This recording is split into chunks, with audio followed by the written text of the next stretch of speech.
Ya, sore Kang Doni. Ya, Kang menanggapi tentang rencana dan wacana tentang kenaikan gaji anggota DPR. Melihat fenomena dan hal ini, lihat dari kondisi saat ini rakyat sedang susah, pengangguran dan lapangan pekerjaan juga susah untuk mencari kerja.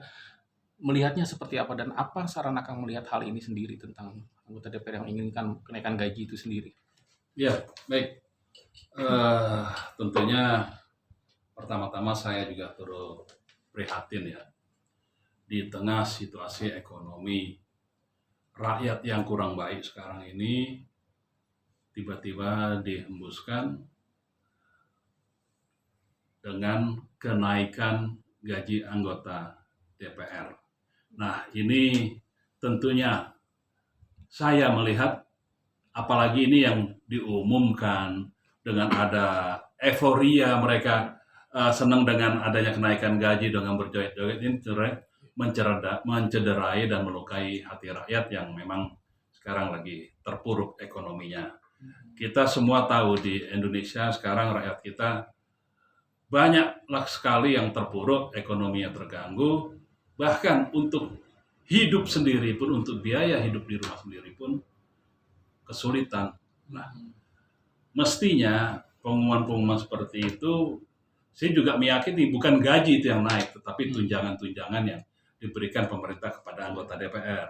Tetapi kan rakyat Indonesia kan tidak melihat ke situ. Pokoknya ada tunjangan maupun gaji dianggap gaji yang naik. Nah, ini yang menurut saya semestinya yang tidak perlu diumumkan secara terbuka ini. Memang mereka wakil rakyat, betul. Mereka adalah wakil rakyat. Tetapi kalau kita lihat wakil rakyat, di mana mewakili rakyatnya? Sementara rakyatnya sedang kesulitan, mereka naik gaji dengan joget-joget. Nah, ini yang mencederai hati rakyat gitu. Sebaiknya itu berjalan dengan sendirinya tanpa harus digembar-gemborkan, tanpa ada euforia, kegembiraan dinaikkan gajinya. Bisa dikatakan anggota DPR kurang peka yang melihat kondisi saat ini atau seperti apa? Atau menunggu momen yang tepat kalau mereka ingin naik gaji Nah, sendiri? seharusnya yang saya katakan tadi, memang tidak seharusnya mereka, karena itu kan live ya, di hadapan seluruh rakyat Indonesia, live TV itu kan, TV, medsos, apa segala itu live, mereka melihat wakil rakyatnya yang diwakili oleh mereka itu ternyata kok senang sekali gitu. Nah, ini yang mestinya momen itu nggak usah digunakan, ya sudah cukup applause kayak gitu ya, atau bilang terima kasih, itu aja, nggak usah pakai joget-joget. Yang bikin terluka adalah joget-jogetnya menurut saya gitu. Kayaknya ngeledek banget gitu, ngeledek konstituen yang sebenarnya pemilihnya mereka tuh yang diledek itu.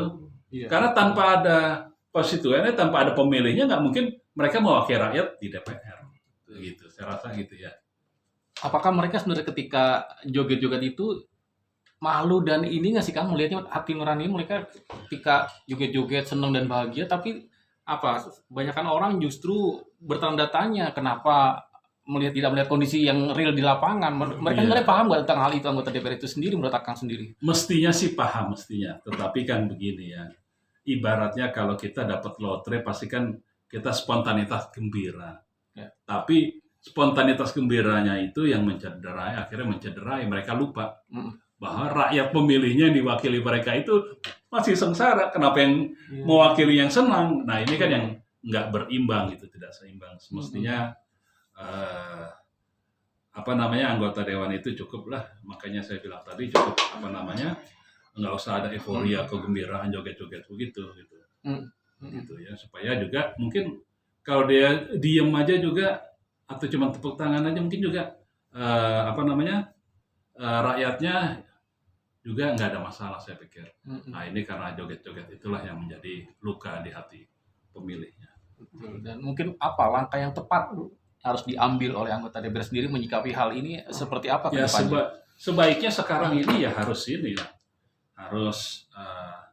harus turun ke bawah menjelaskan pada konstituen, pada rakyat bahwa ini adalah bukan kami untuk mencederai pemilih kami, bukan mencederai rakyat, tapi ini adalah Oh, iya. bentuk spontanitas, kegembiraan, euforia, spontanitas yang kita nggak akan duga efeknya seperti ini.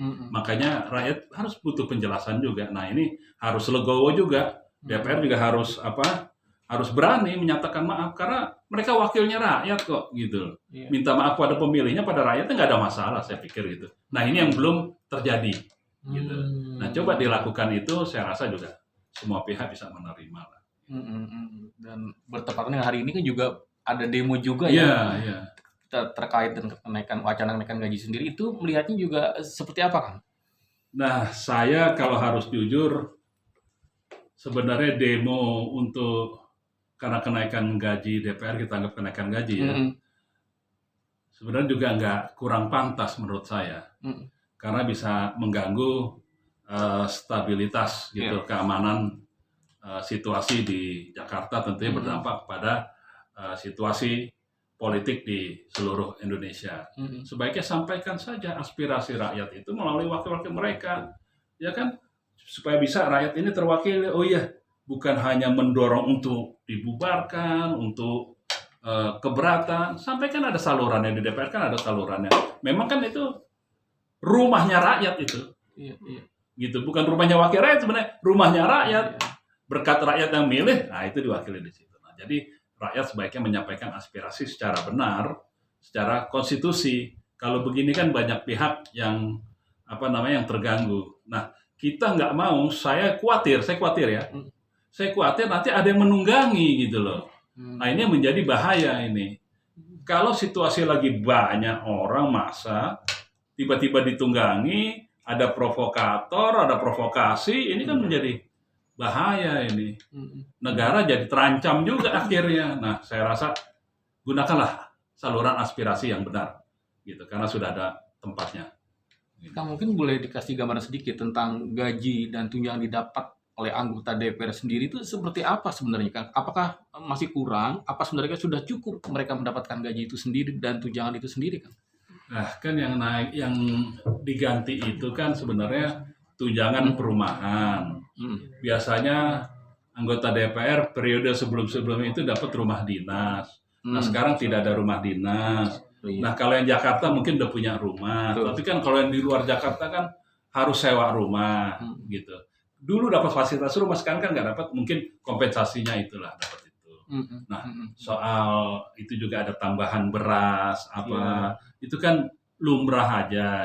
Lumrah artinya pegawai negeri pun dapat tunjangan beras, gitu kan gitu. Cuma value nilainya ini yang apakah sudah wajar untuk seorang anggota dewan nilainya segitu, apakah terlalu berlebihan dengan nilai kalau nggak salah 3 juta per hari lah apalah. Nah, ini kan juga sebenarnya kita lihat ada maksimum jumlah keluarga berapa, ya kan? Jadi kita bisa tentukan itu, mestinya jangan dipukul rata semua.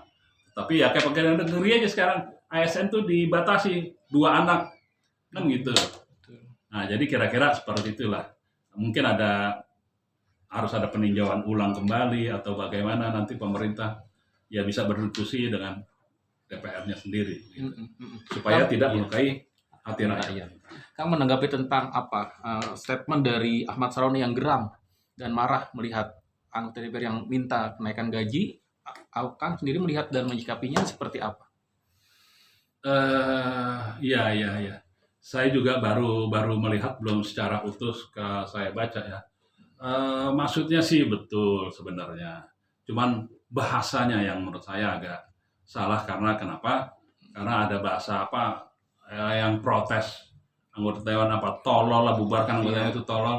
Nah, itu ya juga bahasanya enggak seenteng seperti itu. Bahkan anggota dewan tentunya kan juga sekali lagi jangan melukai pemilihnya, jangan melukai rakyatnya. Kalau bahasa-bahasa seperti itu kan bahaya juga. Kita tahu memang Sahroni itu Betawi kan cablaknya itu kan memang nggak bisa direm. Tetapi dia harus tahu dia ada di posisi di mana, dia berbicara sebagai siapa gitu kan. Gitu. Nah, itu yang tutur bahasa, tingkah laku itu yang harus dijaga gitu. Terakhir mungkin kan pesan moral yang ingin disampaikan terhadap anggota DPR yang menginginkan untuk kenaikan gaji sendiri, apa yang ingin Akang sampaikan? Ya tentunya karena sudah dinaikkan gaji oleh pemerintah, kinerja anggota dewan ini harus lebih baik dari sebelumnya. Jangan hanya datang, duduk, tanda tangan, pulang. Jangan hanya itu. Jadi bekerjalah sebagaimana tugas dan fungsinya anggota dewan, bekerjalah untuk rakyatnya, bekerjalah untuk pemilihnya, bekerjalah untuk Indonesia yang lebih baik. Oke, foto dulu Kang.